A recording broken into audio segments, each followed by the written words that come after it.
Hey guys, good afternoon. So friends, বহুত দিন পিছত ইউটিউবত আহিলোঁ আজি। চ' অলপ কামত বিজি থকাৰ কাৰণে সময় দিব পৰা নাই। চ' আজি মোৰ ব্ৰইলাৰ পোৱালিৰ বয়স হ'ল 41 ডে।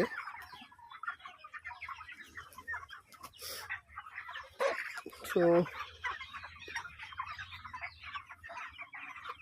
আৰু 1-2 দিন লাগিব, তাৰপিছতে যাব।